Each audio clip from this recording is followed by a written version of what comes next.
Last world cup final ಮ್ಯಾಚನ್ನು ನಾವು ಮರೆಯೋಕ್ಕಾಗೋದಿಲ್ಲ. ಯಾಕಂದರೆ ಅಹಮದಾಬಾದಲ್ಲಿ ನಡೆದಂಥ ಈ ಮ್ಯಾಚಲ್ಲಿ ಇಂಡಿಯಾ ವರ್ಸಸ್ ಆಸ್ಟ್ರೇಲಿಯಾ ಇದ್ದಿದ್ದು. ಇಂಡಿಯಾ ಫೇವ್ರೇಟ್ ಗೆಲ್ಲುವಂಥ ತಂಡ ಆಗಿತ್ತು. ಆದರೆ ವಾಸ್ತವವಾಗಿ ಏನಾಯಿತು, ಎಲ್ಲ ಮ್ಯಾಚ್ಗಳನ್ನು ಗೆದ್ಕೊಂಡು ಬಂದಂಥ ಇಂಡಿಯಾ ಫೈನಲ್ ಮ್ಯಾಚ್ ಆಸ್ಟ್ರೇಲಿಯಾದ ವಿರುದ್ಧ ಸೋಲನ್ನು ಅನುಭವಿಸ್ತು. ಸೊ ಇವತ್ತು ಆ ಸೋಲಿಗೆ ಸೇಡು ತೀರಿಸ್ಕೊಳ್ಳುವಂಥ ಅದ್ಭುತವಾದಂಥ ಅವಕಾಶ ಇದೆ. ಹಾಗಾದರೆ ICC ಚಾಂಪಿಯನ್ಸ್ ಟ್ರೋಫಿಯಲ್ಲಿ ಇವತ್ತೇನು ಮ್ಯಾಚ್ ನಡೀತಾ ಇದೆ ಸೆಮಿಫೈನಲ್, ಇಂಡಿಯಾ ವರ್ಸಸ್ ಆಸ್ಟ್ರೇಲಿಯಾ. ಇವತ್ತು ಕೂಡ ಇಂಡಿಯಾ ಫೇವ್ರೇಟ್ ಗೆಲ್ಲುವಂಥ ತಂಡ ಆಗಿದೆ. ಸೊ ವರ್ಲ್ಡ್ ಕಪ್ ಫೈನಲಲ್ಲಿ ಏನು ಭಾರತ ಸೋಲನ್ನು ಅನುಭವಿಸಿತ್ತು, ಸೊ ಆ ಸೋಲಿನ ಹಿನ್ನೆಲೆಯಲ್ಲಿ ಇವತ್ತು ಮತ್ತೆ ಅಗೇನೆಸ್ಟ್ ಆಸ್ಟ್ರೇಲಿಯಾದ ವಿರುದ್ಧ ಸೆಮಿಫೈನಲಲ್ಲಿ ಮ್ಯಾಚ್ ನಡೀತಾ ಇರೋದು.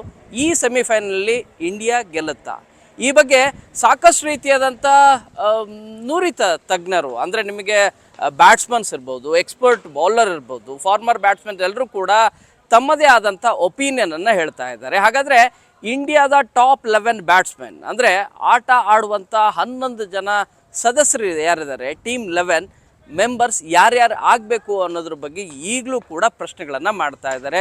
ಇಲ್ಲ ಇವರಿದ್ರೆ ಬೆಸ್ಟು, ಇಲ್ಲ ಇವರಿದ್ರೆ ಬೆಸ್ಟು ಅಂಥೇಳಿ. ಇದರಲ್ಲಿ ಎರಡು ಬಹಳ ಪ್ರಮುಖವಾಗಿ ವಿಚಾರ.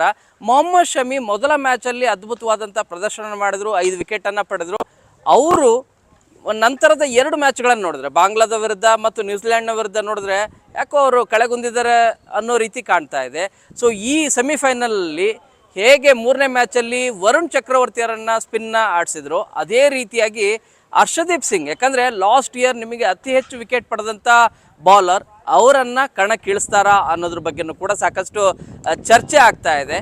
ಏನಾಗುತ್ತೆ ಅನ್ನೋದು ಇನ್ನೊಂದು ಕೆಲವೇ ಕ್ಷಣಗಳಲ್ಲಿ ಗೊತ್ತಾಗಲಿದೆ. ಆದರೆ ಟಾಪ್ 11ನಲ್ಲಿ ಯಾರು ಇರಬೇಕು ಅನ್ನೋದ್ರ ಬಗ್ಗೆ ಚರ್ಚೆ ಶುರುವಾದಾಗ ಮೊಹಮ್ಮದ್ ಶಮಿ ಜೊತೆಗೆ ಹರ್ಷದೀಪ್ ಸಿಂಗ್ ಅವ್ರನ್ನೂ ಕೂಡ ಆಡಿಸ್ಬೇಕಾ, ಅಥವಾ ಮೊಹಮ್ಮದ್ ಶಮಿ ಅವ್ರನ್ನ ತೆಗೆದು ನಿಮಗೆ ಹರ್ಷದೀಪ್ ಸಿಂಗ್ ಅವ್ರನ್ನ ಆಡಿಸ್ಬೇಕಾ ಅನ್ನೋದ್ರ ಬಗ್ಗೆನೂ ಕೂಡ ಚರ್ಚೆ ಇದೆ.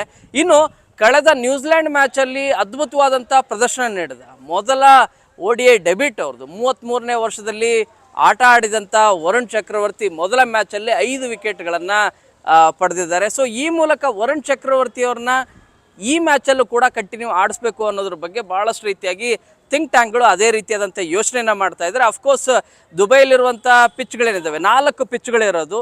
ಸೊ ಎಲ್ಲ ಕೂಡ ತುಂಬ ಸ್ಲೋ ಟ್ರ್ಯಾಕ್ ಇರುವಂಥ ಪಿಚ್ಗಳು. ಸೊ ಈ ಹಿನ್ನೆಲೆಯಲ್ಲಿ ಸ್ಪಿನ್ನರ್ಸಿಗೆ ಅಫ್ಕೋರ್ಸ್ ಇದು ಹೆಲ್ಪ್ ಆಗುತ್ತೆ. ವರುಣ್ ಚಕ್ರವರ್ತಿಯವರನ್ನು ಸ್ಪೆಷಲಿಸ್ಟ್ ಬೌಲರ್ ಆಗಿ ನಿಮಗೆ ಹೇಗೆ ನಿಮಗೆ ಅಜಂತಾ ಮೆಂಡಿಸ್ ಶ್ರೀಲಂಕಾದಲ್ಲಿ ಅದ್ಭುತವಾದಂಥ ಮಿಸ್ಟ್ರಿ ಬೌಲರ್ ಅಂತ ಅನ್ಸ್ಕೊಂಡಿದ್ರು, ಅದೇ ರೀತಿಯಾದಂಥ ಮಿಸ್ಟ್ರಿ ಬೌಲರ್ ಅಂಥೇಳಿ ವರುಣ್ ಚಕ್ರವರ್ತಿಯವರನ್ನು ಕೂಡ ಈಗ ಕನ್ಸಿಡರ್ ಮಾಡಲಾಗ್ತಾ ಇದೆ.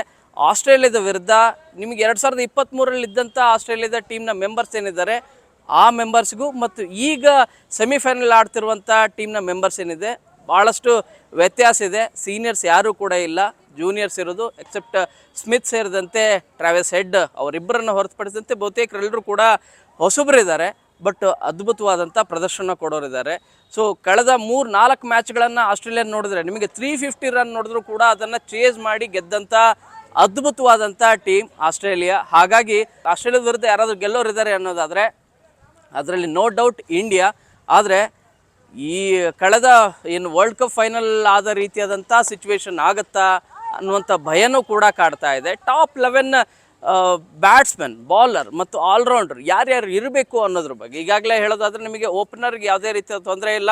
ರೋಹಿತ್ ಶರ್ಮಾ ಮತ್ತು ಶುಭ್ಮನ್ ಗಿಲ್ ಕಂಟಿನ್ಯೂ ಆಡಲಿದ್ದಾರೆ. ನಿಮಗೆ ಫಸ್ಟ್ ಡೌನ್ಗೆ ಕೊಹ್ಲಿ ಬಂದರೆ, ಸೆಕೆಂಡ್ ಡೌನ್ಗೆ ಶ್ರೇಯಸ್ ಅಯ್ಯರ್ ಅಫ್ಕೋರ್ಸ್ ಅವ್ರು ಬರಲಿದ್ದಾರೆ. ಅವ್ರ ಸ್ಥಾನಕ್ಕೆ ಯಾವುದೇ ರೀತಿಯಾದಂಥ ತೊಂದರೆ ಇಲ್ಲ. ಇಲ್ಲಿ ಇರೋದು ಬಹಳ ಪ್ರಮುಖವಾಗಿ ಅಕ್ಷರ್ ಪಟೇಲ್ ಆನಂತರದ ಆಲ್ರೌಂಡರ್ ಬ್ಯಾಟ್ಸ್ಮನ್ ಆಗಿ ಕಣಕ್ಕಿಳಿಲಿದ್ದಾರೆ. ಅದಾದ ನಂತರ ಬರುವಂಥ wicket keeper batsman KL Rahul ಈ ಮ್ಯಾಚಲ್ಲಿ ಇರಬೇಕಾ ಅಥವಾ ರಿಷಬ್ ಪಂತನ್ನು ಆಡಿಸ್ಬೇಕಾ ಅನ್ನೋದ್ರ ಬಗ್ಗೆ ಬಹಳಷ್ಟು ಚರ್ಚೆ ಆಗ್ತಾಯಿದೆ. ಯಾಕಂದರೆ ನಿಮಗೆ ಸೆಲೆಕ್ಟರ್ ಅಜಿತ್ ಅಗರ್ಕರ್ ಅವರು ಸಪೋರ್ಟ್ ಮಾಡ್ತಾ ಇರೋದು ಇಲ್ಲ ರಿಷಬ್ ಪಂತನ್ನು ಆಡಿಸ್ಬೇಕು ಅಂತೇಳಿ, ಇಲ್ಲ ಗಂಭೀರ್ ಹೇಳ್ತಾ ಇರೋದು, ಅಂದರೆ ಕೋಚ್ ಹೇಳ್ತಾ ಇರೋದು ಇಲ್ಲ KL ರಾಹುಲ್ ಕನ್ಸಿಸ್ಟೆಂಟ್ ಬ್ಯಾಟ್ಸ್ಮನ್, ಅವರು ನಿಜವಾಗ್ಲೂ ಕೂಡ ಸ್ಪೆಷಲಿಸ್ಟ್ ಬ್ಯಾಟ್ಸ್ಮನ್ ಅಂತಲೇ ಕನ್ಸಿಡರ್ ಆಗಿದ್ದಾರೆ. ಆದರೆ ಕಳೆದ ಮ್ಯಾಚಲ್ಲಿ ಸಾಕಷ್ಟು ಕ್ಯಾಚ್ಗಳನ್ನು ಮಿಸ್ ಮಾಡಿದ್ದಾರೆ. ನ್ಯೂಜಿಲ್ಯಾಂಡ್ ಇಲ್ಲದೇ ಇದ್ದರೆ ಇನ್ನೂ ಈಸಿಯಾಗಿ ಗೆಲ್ಲುವಂಥ ಚಾನ್ಸಸ್ ಹೆಚ್ಚಾಗಿತ್ತು. ಸೊ ಈ ಹಿನ್ನೆಲೆಯಲ್ಲಿ KL ರಾಹುಲ್ ಬದಲಾಗಿ ಏನಾದರೂ ಪಂತನ್ನು ಆಡಿಸ್ತಾರಾ, ಈ ಬಗ್ಗೆನೂ ಕೂಡ ಸಾಕಷ್ಟು ಚರ್ಚೆಗಳಿದ್ದಾವೆ. ಆಡಿಸ್ತಾರೋ ಬಿಡ್ತಾರೋ ಗೊತ್ತಿಲ್ಲ, ಬಟ್ ರಿಷಬ್ ಪಂತ್ ಪರವಾಗಿ ಸಾಕಷ್ಟು ಈಗಾಗಲೇ ಪ್ರಶ್ನೆ ಏನಿದೆ ಅಂದರೆ ಜನರೇನಿದ್ದಾರೆ ಇಲ್ಲ ರಿಷಬ್ ಪಂತ್ಗೂ ಅವಕಾಶವನ್ನು ಕೊಡಿ. ಈಗ 3-4 ಮ್ಯಾಚ್ ಕೊಟ್ಟಿದ್ದೀರಿ, ಹೇಗೆ ನೀವು ವರುಣ್ ಚಕ್ರವರ್ತಿಯನ್ನು ನೀವು 3ನೇ ಮ್ಯಾಚಲ್ಲಿ ಸರ್ಪ್ರೈಸ್ ರೀತಿಯ ಬೌಲರ್ ಆಗಿ ನೀವು ಆ್ಯಡ್ ಮಾಡಿದಿರೋ, ಅದೇ ರೀತಿ ಆಸ್ಟ್ರೇಲಿಯಾ ವಿರುದ್ಧದ ಮ್ಯಾಚಲ್ಲಿ, ಅದು ODI ಮ್ಯಾಚಲ್ಲಿ ನಿಮಗೆ KL ರಾಹುಲ್ ಬದಲಾಗಿ ರಿಷಬ್ ಪಂತನ್ನು ಆಡಿಸಿ ಅಂತಲೂ ಕೂಡ ಮನವಿಯನ್ನು ಮಾಡ್ಕೊಳ್ತಾ ಇದ್ದಾರೆ. ಆ ರೀತಿಯಾದಂಥ ಏನು ಒತ್ತಡಗಳನ್ನು ಕೂಡ ಹೇರ್ತಾ ಇದ್ದಾರೆ. ಬಟ್ ಯಾವ ರೀತಿ ಆಗುತ್ತೆ ಕಾದು ನೋಡಬೇಕು. ಅಫ್ಕೋರ್ಸ್ ಆಸ್ಟ್ರೇಲಿಯಾದ ವಿರುದ್ಧ ನಡೆಯುವಂಥ ಈ ಮ್ಯಾಚ್ ಏನಿದೆ ಸೇಡ್ ತೀರಿಸ್ಕೊಳ್ಳಿಕ್ಕೆ ಹೇಳಿ ಮಾಡಿಸಿದಂಥ ಪರಿಸ್ಥಿತಿ ವಾತಾವರಣ ಇದೆ. ಯಾಕೆ ಅಂದರೆ ಕಳೆದ ಒಂದು ವಾರದಿಂದನೂ ಕೂಡ ನೋಡಿದ್ರೆ ನೀವು 3 ಮ್ಯಾಚ್ಗಳನ್ನು ಈಗಾಗಲೇ ಆಡಿದ್ದಾರೆ. 3 ಮ್ಯಾಚ್ಗಳಲ್ಲೂ ಕೂಡ ಗೆಲುವನ್ನು ಸಾಧಿಸಿದೆ. ಸೊ ಆ ಕಂಟಿನ್ಯೂಟಿ ಏನಿದೆ, ಆ ವಿನ್ ಫ್ಯಾಕ್ಟರ್ ಏನಿದೆ, ಅದು ಕಂಟಿನ್ಯೂ ಆಗಿ ಆಗುವಂಥ ಚಾನ್ಸಸ್ ಹೆಚ್ಚಿರುತ್ತೆ. ಇನ್ನು ವೆದರ್ ಕೂಡ ನಿಮಗೆ ಅದೇ ದುಬೈಲಿರುವಂಥ ಒಂದು ಪಿಚ್ ಏನಿದೆ, ಆ 4 ಪಿಚ್ಗಳಲ್ಲಿ ಬಹುತೇಕ 3 ಪಿಚ್ಗಳಲ್ಲಿ ಈಗಾಗಲೇ ಆಟ ಆಡಿದ್ದಾರೆ. ಆದರೆ ಮತ್ತೆ ಯಾವ ಪಿಚ್ಚಲ್ಲಿ ಇವತ್ತು ಯಾವ ಪಿಚ್ಚಲ್ಲಿ ಆಡ್ತಾರೆ ಅನ್ನೋದ್ರ ಬಗ್ಗೆ ಯಾವುದೇ ರೀತಿಯಾದಂಥ ಮಾಹಿತಿ ಇಲ್ಲ. ಒಂದಷ್ಟು ಸಪೋರ್ಟಿವ್ ಇದೆ. ಬಟ್ ನಿಮಗೆ ಆಸ್ಟ್ರೇಲಿಯಾ ಇರ್ಬೋದು, ಸೌತ್ ಆಫ್ರಿಕಾ ಇರ್ಬೋದು, ನ್ಯೂಜಿಲೆಂಡ್ ಇರ್ಬೋದು, ಅವರು ಪಾಕಿಸ್ತಾನಕ್ಕೆ ಹೋಗಿ ಆಡಬೇಕಾಗತ್ತೆ. ರಾವಲ್ಪಿಂಡಿ ಇರ್ಬೋದು ಅಥವಾ ಕರಾಚಿ ಇರ್ಬೋದು. ಮತ್ತು ಇಂಡಿಯಾದ ವಿರುದ್ಧ ಏನಾದರೂ ಆಡಬೇಕು ಅನ್ನೋದಾದರೆ ಮತ್ತೆ ದುಬೈಗೆ ಬಂದು ಆಡ್ತಾ ಇದ್ದಾರೆ. ಸೊ ಹೀಗೆ ಟ್ರಾವೆಲ್ ಅವ್ರಿಗೆ ಅವಕಾಶ ಇದೆ, ಅಂದರೆ ಟ್ರಾವೆಲ್ ಓಡಾಡಬೇಕಾಗಿದೆ. ಬಟ್ ಇಂಡಿಯನ್ ಪ್ಲೇಯರ್ಸ್ಗಳಿಗೆ ಆ ರೀತಿಯಾದಂಥ ಪರಿಸ್ಥಿತಿ ಇಲ್ಲ. ದುಬೈಯಲ್ಲೇ ಅವರು ಸೆಟ್ಲ್ ಆಗಿದ್ದಾರೆ. ಕಳೆದ ಒಂದು 10 ದಿನದಿಂದನೂ ಕೂಡ ಇದ್ದಾರೆ. ಅಲ್ಲಿಯ ಅಟ್ಮಾಸ್ಫಿಯರ್, ವಾತಾವರಣ ಹೇಗಿದೆ ಮತ್ತು ಟ್ರ್ಯಾಕ್ ಹೇಗಿದೆ ಅನ್ನೋದನ್ನು ತುಂಬ ನೀಟಾಗಿ ಜಡ್ಜ್ ಮಾಡಿದ್ದಾರೆ.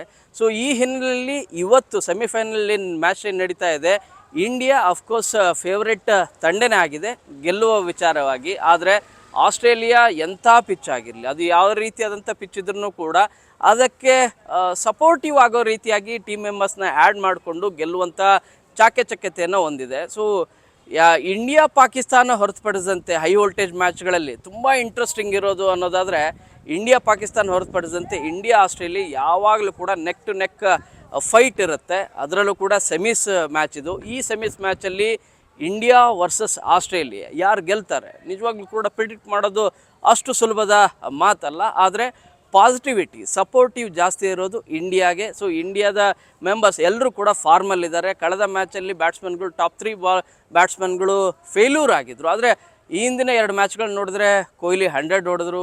ಆ ಹಿಂದಿನ ಮ್ಯಾಚಲ್ಲಿ ಶುಭ್ಮನ್ ಗಿಲ್ ಕೂಡ ಉತ್ತಮವಾದಂಥ ಪರ್ಫಾರ್ಮೆನ್ಸ್ ಮಾಡಿದ್ರು. ಕಳೆದ ಮ್ಯಾಚಲ್ಲಿ ಶ್ರೇಯಸ್ ಅಯ್ಯರ್ ಕೂಡ ಉತ್ತಮವಾದಂಥ ಬ್ಯಾಟಿಂಗ್ ಮಾಡಿದ್ದಾರೆ. ಹಾರ್ದಿಕ್ ಪಾಂಡೆ ಕೂಡ ಒಳ್ಳೆ ರನ್ಸ್ಗಳನ್ನು ಪೇರಿಸಿದ್ದಾರೆ, 40 ರನ್, 40+ ರನ್ನ. ಜೊತೆಗೆ ಬಾಲಿಂಗ್ ಕೂಡ ತುಂಬ ಚೆನ್ನಾಗಿ ಆಗ್ತಾ ಇದೆ. ಫೇಸರ್ ಬಾಲರ್ಗಳು, ಎಸ್ಪೆಷಲಿ ಸ್ಪಿನ್ನರ್ಸ್. ನಿಮಗೆ ವರುಣ್ ಚಕ್ರವರ್ತಿ ಬಗ್ಗೆ ಅಂತೂ ಹೇಳುವಂಥ ಅವಶ್ಯಕತೆ ಇಲ್ಲ. ಮೊದಲ ನಿಮಗೆ ನ್ಯೂಜಿಲೆಂಡ್ ವಿರುದ್ಧದ ಮ್ಯಾಚಲ್ಲೇ 5 ವಿಕೆಟ್ಗಳನ್ನು ತೆಗೆದುಕೊಂಡಿದ್ದಾರೆ. ಅದೇ ರೀತಿ ಅಕ್ಷರ್ ಪಟೇಲ್ ಇರ್ಬೋದು ಮತ್ತು ಕುಲ್ದೀಪ್ ಯಾದವ್ ಒಂದು ಸ್ವಲ್ಪ ಎಕ್ಸ್ಪೆನ್ಸಿವ್ ಆಗ್ತಾ ಇದ್ದಾರೆ. ಕುಲ್ದೀಪ್ ಯಾದವ್ ಬದಲು ವಾಷಿಂಗ್ಟನ್ ಸುಂದರಿಗೆ ಒಂದು ಸಾರಿ ಅವಕಾಶ ಕೊಡ್ಬೋದಾ? ಬಟ್ ಆಸ್ಟ್ರೇಲಿಯಾದ ವಿರುದ್ಧ ನೋಡೋದಾದರೆ ನಿಮಗೆ ಕಷ್ಟ ಆಗುತ್ತೆ.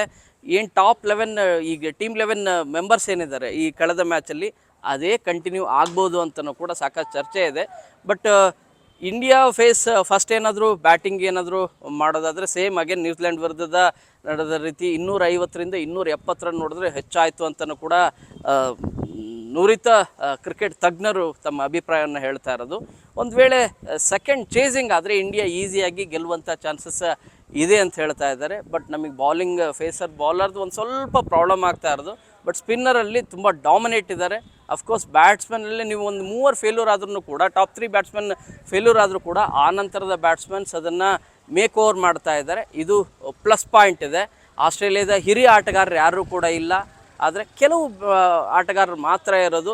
ಸೊ ಈ ಹಿನ್ನೆಲೆಯಲ್ಲಿ ಯಾರು ಫೇವ್ರೇಟ್ ಅಂದರೆ, ನಾನಂತೂ ಪರ್ಸ್ನಲಿ ಹೇಳೋದು ಇಂಡಿಯಾ ಅಫ್ಕೋರ್ಸ್ ಫೇವ್ರೇಟ್ ಅಂತೇಳಿ. ಸೆಮೀಸ್ ಮ್ಯಾಚಲ್ಲಿ ಇಂಡಿಯಾ ಗೆಲ್ಲಿ ICC ಚಾಂಪಿಯನ್ಸ್ ಟ್ರೋಫಿ ಫೈನಲಲ್ಲೂ ಕೂಡ ಇಂಡಿಯಾ ಗೆದ್ದು ಜಯಬೇರಿ ಬಾರಿಸಲಿ. ಆ ಮೂಲಕ ಈ ಹಿಂದೆ ವರ್ಲ್ಡ್ ಕಪ್ ಫೈನಲಲ್ಲಿ ಸೋತು ನಿಜವಾಗಲೂ ಕೂಡ ದೊಡ್ಡ ಸೋಲನ್ನು ಏನು ಅನುಭವಿಸಿದ್ವಲ್ಲ, ಅದು ನಮ್ಮ ತವರು ನೆಲದಲ್ಲಿ ಅಹಮದಾಬಾದಲ್ಲಿ ಆ ಸೋಲಿನ ಸೇಡನ್ನು ತೀರಿಸ್ಕೊಳ್ಳುವಂಥ ಒಂದು ಅದ್ಭುತವಾದಂಥ ಅವಕಾಶ.